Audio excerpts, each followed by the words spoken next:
Hello friends, आपका दोस्त विवेकानंद। स्वागत है दोस्तों आपका मेरे चैनल विवेकानंद इंडिया में। साथियों, मैंने सबसे पहले आप सभी को सपोर्ट करने के लिए बहुत बहुत धन्यवाद देता हूं। तो उम्मीद है आप सभी लोग अभी मुझे फ्यूचर में भी इसी तरह से सपोर्ट करते रहेंगे। तो साथियों, अपनी पिछली वीडियो में मैंने अपने आपको म्यूचुअल फंड इन्वेस्टमेंट के बारे में बताया।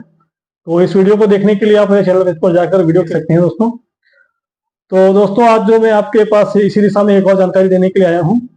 और जहाँ थोड़ा सा कुछ बातों को ध्यान में रखकर इन्वेस्ट अगर करेंगे तो आप मात्र कुछ दिनों में, यानी कि यहाँ पे एक हफ्ते के अंदर 20 से 20 से लेके 100% तक का रिटर्न ले सकते हैं। ठीक है दोस्तों। जी हाँ दोस्तों, मैं आज बात करने आया हूँ आपके पास आईपीओ के बारे में। आज हम आपसे चर्चा करेंगे कि आईपीओ क्या होता है, इसमें निवेश कैसे होता है, ये कितने तरह का होता है, कौन कौन सा होता है, और इसमें कितने कितने तरह के इन्वेस्टमेंट होते हैं वगैरह वगैरह। ठीक है दोस्तों। दोस्तों, आइए सबसे पहले बात करते हैं कि व्हाट इज आईपीओ, ये आईपीओ क्या होता है। दोस्तों, आईपीओ का मतलब है कि ये एक इनिशियल पब्लिक ऑफरिंग, यानी कि ये इसको आरंभिक सार्वजनिक पेशकश भी कहते हैं।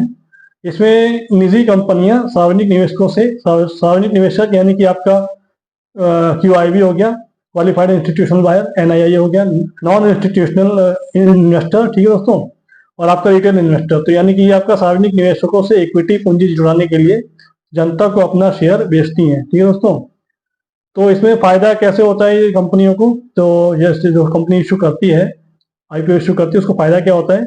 तो जो कंपनी आईपीओ जारी करती है उसे नए निवेशकों से पूंजी को एकत्र करने का एक मौका मिलता है दोस्तों, और उसे साथ ही साथ उसके वित्तीय स्थिरता बढ़ाने का अवसर प्राप्त होता है। और इसमें आईपीओ में ये शेयर खरीदे और बेचे कैसे जाते हैं। आईपीओ में शेयर खरीदने के लिए आपको डीमैट खाते की जरूरत होती है दोस्तों। यदि आप आईपीओ से प्राप्त शेयरों को बेचना चाहते हैं तो आपके लिए डीमैट खाता, आपके पास डीमैट खाता और ट्रेडिंग खाता दोनों ही खोलना होगा आपको। ठीक है दोस्तों। तो ये कितने का रिटर्न देता है आइए देखते हैं। तो शेयर मार्केट के आंकड़ों के अनुसार साल 2023 का जो साल है, यानी कि आईपीओ 2023 निवेशकों के लिए बहुत ही शानदार साबित हुआ है दोस्तों। इसमें लगभग 59 कंपनीज ने जो है लिस्टेड हुई हैं, और उन्हें 54,000 करोड़ रुपए जुटाते हुए इशू प्राइस से लगभग लगभग लगभग आपका 45% अधिक का रिटर्न दिया है दोस्तों। ठीक है दोस्तों। तो ये आईपीओ आपका कब बेच सकते हैं, एक बार कंपनी के लिस्टेड हो जाने के बाद में, एक बार कंपनी लिस्ट हो जाने के बाद में आप अपने आईपीओ के शेयर को बेच सकते हैं, या लॉन्ग टर्म गोल्स के लिए आप उसे बनाए रख सकते हैं ऐसे ही। ठीक है दोस्तों। तो आइए देखते हैं कितने तरह के आईपीओ होते हैं दोस्तों। तो आईपीओ आपके जो है दो तरह के होते हैं। एक मेन बोर्ड आईपीओ होता है। मेन बोर्ड आईपीओ वो होता है जिसमें बड़ी बड़ी कंपनियां होती हैं जिनका की मार्केट का पेड ऑफ कैपिटल आपका 10 करोड़ रुपए या उससे अधिक होता है। ठीक है दोस्तों। तो वो जब इशू आईपीओ जारी करती हैं, वो जब आईपीओ इशू करती हैं तो उनको मेन बोर्ड आईपीओ कहते हैं। तो मेन बोर्ड आईपीओ में जो इन्वेस्टमेंट होता है, मिनिमम इन्वेस्टमेंट जो रिटेल इन्वेस्टर के लिए मैं बता रहा हूँ, रिटेल इन्वेस्टर के लिए जो इन्वेस्टमेंट होता है 10,000 से लेकर 15,000 तक का होता है। ठीक है दोस्तों। तो उसमें शेयरों की एक निश्चित लाट होती है, 10,000 से 15,000 तक का आपका मिनिमम इन्वेस्टमेंट होता है।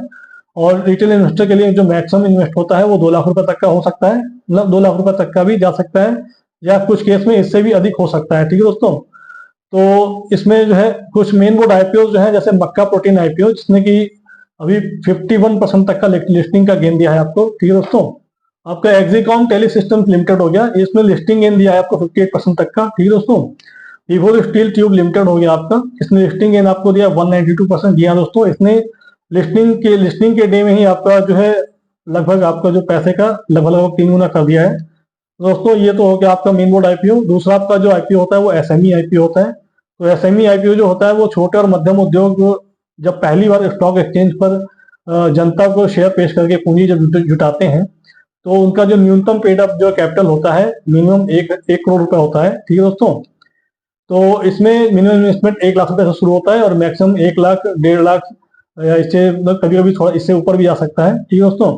तो आइए देखते हैं कि इसमें आईपीओ में आपको इन्वेस्ट कब करना चाहिए। इसमें आईपीओ में इन्वेस्टमेंट करते समय आपको किन किन बातों को ध्यान में रखना चाहिए। ठीक है दोस्तों।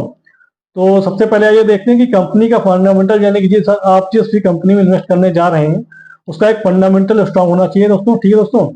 और एक कंपनी जो है वो ब्रांडेड होनी चाहिए। उसमें जो लोन की जो लाइबिलिटीज है, यानी कि कंपनी में ज्यादा लोन नहीं होना चाहिए। ठीक है दोस्तों। ज्यादा लोन भी होता है तो भी उसमें मतलब फ्यूचर में कभी कभी कभी प्रॉब्लम होती है। तो दोस्तों इसमें जो कंपनी का जो लास्ट ईयर का जो प्रॉफिट है वो प्रॉफिट वो आपका मतलब प्रॉफिट ग्रोथ होना चाहिए। ठीक है दोस्तों। यानी कि आपका प्रॉफिट जो माइनस में नहीं होना चाहिए, अदरवाइज आपका जो पैसा जो है डाउन हो सकता है। ठीक है दोस्तों। और आपका जो पोस्ट इशू जो आपका फंड का जो जीएमपी होता है, यानी कि आईपीओ इशू होने से पहले, आईपीओ जब इशू होने से पहले आपका जो उसका फंड का जीएमपी होता है, यानी कि ग्रे मार्केट प्रीमियम होता है, वो आपका 30% होना चाहिए।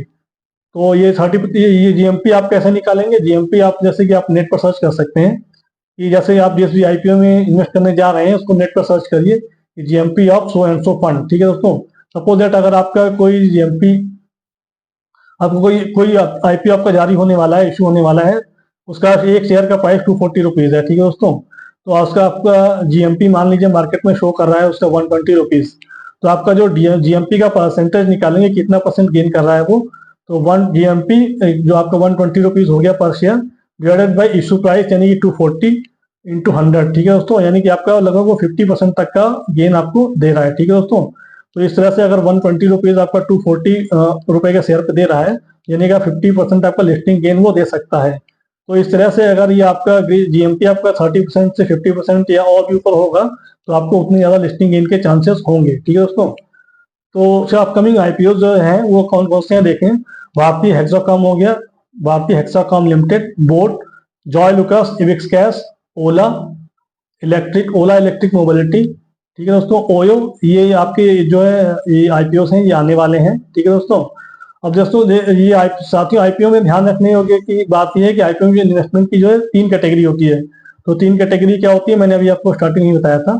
QIB हो गया, क्वालिफाइड इंस्टीट्यूशनल बायर हो गया, NII हो गया, नॉन इंस्टीट्यूशनल बायर हो गया, इन्वेस्टर हो गया। ठीक है दोस्तों, और रिटेल इन्वेस्टर हो गया। तो 3 जो कैटेगरी होती है, ये तीनों कैटेगरी, तो लिस्टिंग गेन इसमें तभी संभव है, एक बात ध्यान रखिए आप, लिस्टिंग आईपीओ में लिस्टिंग गेन तभी संभव है जब आपके सारे इन्वेस्टमेंट की कैटेगरी, यानी कि आपका 3 जो कैटेगरी है, 3 कैटेगरी में सारी कैटेगरी आपकी फिल होनी चाहिए, और फिल होने के साथ साथ में आपका मतलब कुछ ना कुछ ओवर सब्सक्राइब होना चाहिए। ठीक है दोस्तों, यानी कि जितनी ज्यादा, जैसे कि आपका मतलब 10 टाइम्स हो गया, 20 टाइम्स हो गया, या 25 टाइम्स हो गया, या 40 टाइम्स हो गया, 50 टाइम्स हो गया, तो जितने टाइम्स आपका ओवर सब्सक्राइब हुआ होगा तो आपका लिस्टिंग का गेन का जो लिस्टिंग गेन के चांसेस उतने ज्यादा होंगे। ठीक है, उतने ज्यादा आपका लिस्टिंग गेन मिलेगा। ठीक है दोस्तों, तो अगर आप ये चेक कर लें कि आपका सारा मतलब तीनों कैटेगरी फिल हो गई है या नहीं, अगर तीनों कैटेगरी नहीं फिल होती है तो उस केस में आपका जो पैसा आपने जो इन्वेस्ट किया है वो आपका पैसा लिस्टिंग गेन के समय कम भी हो सकता है। जी हाँ दोस्तों, वो कम भी हो सकता है। ठीक है दोस्तों, तो साथियों ये थी मेरी आज की जानकारी आईपीओ के बारे में। कैसी लगी वीडियो में कमेंट करके जरूर बताएं दोस्तों, और चैनल पर नए हैं तो मेरे चैनल को सब्सक्राइब करें दोस्तों, और ताकि आने वाली वीडियोस का नोटिफिकेशन आपको मिलता रहे। तो साथियों आपको सब एक बार फिर से आप सभी को सपोर्ट के लिए बहुत बहुत धन्यवाद। इसी के साथ आपसे विदा लेते हैं, जल्दी मिलेंगे आपसे एक नई जानकारी के साथ, एक नए प्लान के साथ। नमस्कार।